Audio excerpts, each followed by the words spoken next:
Hello friends, welcome to defence matrix. तो एक important update निकल कर आ रहा है जो कि टारमाक मीडिया हाउस के अनंत कृष्णन सर द्वारा दिया गया है। तो इस अपडेट में बताया गया है कि LCA-30 पहली बार हमारे इंडिजिनस प्राइमरी एक्चुएटर्स के साथ फ्लाई करेगा, जिसे डालिया कहा जा रहा है। तो एक्चुएटर्स बेसिकली आपके कंट्रोल सरफेसेस को मूव करते हैं और इनका एक्सट्रीमली रिलायबल होना बहुत ज़्यादा ज़रूरी होता है। तो रिलायबिलिटी के साथ यहाँ पर एक्सट्रीम प्रिसीजन भी देखा जाता है और इसलिए इनको डिज़ाइन और डेवलप करना इतना इजी नहीं होता है। साथ ही साथ साइज भी यहाँ पर मैटर करता है, तो इसका डेवलपमेंट एक्चुअली सिग्निफिकेंट है। तो इसकी जो इंटीग्रेशन टेस्टिंग है ये नेशनल आयरन बर्ड फैसिलिटी में करी गई, जो कि ARDC बेंगलुरु में है। और यहाँ पर नए डिजिटल फ्लाइट कंट्रोल कंप्यूटर और नए फ्लाइट कंट्रोल सिस्टम जिसमें ये एक्चुएटर्स हैं, इनकी टेस्टिंग करी गई। और जो नया सॉफ्टवेयर वर्जन है इस DFCC का जो कि अंडर टेस्टिंग है, इसको सेमिलैक द्वारा सर्टिफाई किया जाएगा, जिसके बाद इस DFCC को नए एलेवॉन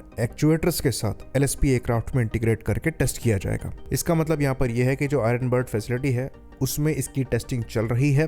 इसका सर्टिफिकेशन जो कि सेमिलैक द्वारा प्रोवाइड किया जाएगा वो पेंडिंग है, जिसके बाद ही ये जो नया सॉफ्टवेयर है ये डिजिटल फ्लाइट कंट्रोल कंप्यूटर और एलेवॉन एक्चुएटर के साथ LSP पर इंटीग्रेट किया जा सकेगा। तो अभी जो एक्चुएटर्स हमारे द्वारा यूज किए जाते हैं ये US से आते हैं और ये बहुत ही ज्यादा एक्सपेंसिव है। तो अनंत सर द्वारा ये कहा गया कि जो देसी एक्चुएटर्स है जिनको डालिया कहा जाता है, यानी कि development of advance linear actuators, इनको डेवलप करके 7-8 साल पहले ही एडा को डिलीवर कर दिया गया था। तो सवाल यहाँ पर ये उठता है कि अभी तक इनका इंटीग्रेशन क्यों नहीं हो पाया, क्योंकि अगर इन्हें 7-8 साल पहले दिया गया था तो प्रॉपर सर्टिफिकेशंस वगैरह खत्म करके 13 Mark 1A के साथ ही ये एक्चुएटर्स लगकर आने चाहिए थे। और ये बताया जा रहा है कि जो अमेरिकन एक्चुएटर्स हैं उनके कंपैरिजन में ये बेटर परफॉर्मिंग है और कॉस्ट में खाली 1/4 है। तो करीबन 13 एक्चुएटर्स लगते हैं इस प्लेटफॉर्म में, जिसमें 6 जो हैं वो स्लैट के हैं, 2 एयर ब्रेक के हैं, 4 एलेवॉन के हैं और 1 रडर का है। यानी कि हम हर एक्चुएटर में ऑलमोस्ट 4 टाइम्स पे कर रहे हैं। तो ये एक्चुअली जेन्युइन क्वेश्चन है कि अगर आपके पास 7 से 8 साल पहले ही ये डिलीवर हो गए थे तो इनके इंटीग्रेशन और टेस्टिंग के साथ साथ सर्टिफिकेशन में इतना समय क्यों लग रहा है, और अब जाकर आप LSP में इनको टेस्ट करेंगे।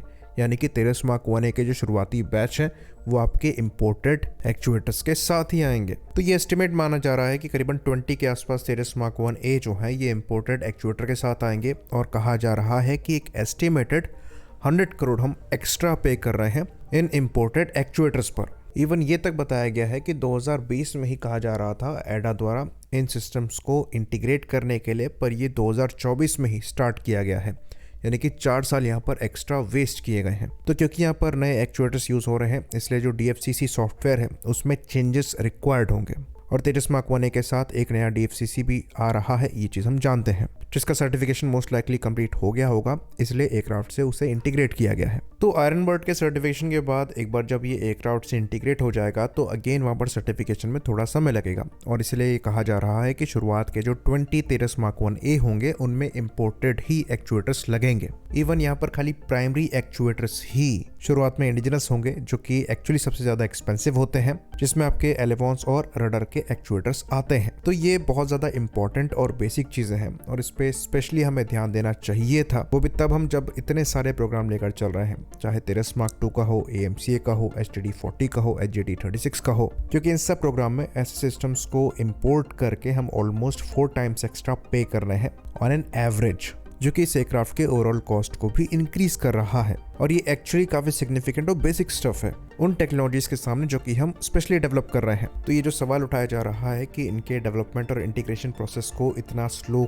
क्यों रखा गया, ये जेन्युइन क्वेश्चन है, क्योंकि ऑलमोस्ट हंड्रेड्स ऑफ करोड़ हम इसमें एक्स्ट्रा पे कर रहे हैं इस डिले की वजह से। और इसके पीछे क्या कारण रहा होगा ये फिलहाल सामने नहीं है। तो यहाँ पर प्रोग्राम मैनेजमेंट को लेकर भी सवाल उठाए जा रहे हैं और उठाया जाना भी चाहिए, क्योंकि ये जो एक्चुएटर्स इंटीग्रेशन को लेकर डिले है ये एकमात्र डिले नहीं है। होपफुली चीज़ों को यहाँ पर रेक्टिफाई किया जाए और जो मैनेजमेंट इश्यूज हैं उनको सॉर्ट आउट किया जाए। तो अगर आप 13 Mark 1A की डिलीवरीज को भी देखेंगे तो जो पहले एयरक्राफ्ट हैं वो खाली इंजन डिले की वजह से डिले नहीं हुए हैं, तो वहाँ पर भी इंटीग्रेशन डिले हुई है, जिसकी वजह से शुरुआती एयरक्राफ्ट जो कि एयरफोर्स को डिलीवर होने वाले थे वो भी अभी तक एयरफोर्स को नहीं मिले हैं। आई होप इन्फॉर्मेशन यहाँ पर क्लियर रही हो। इसी बात पर इस वीडियो को हम ख़त्म करेंगे। लाइक करिए, सब्सक्राइब करिए। जय हिंद।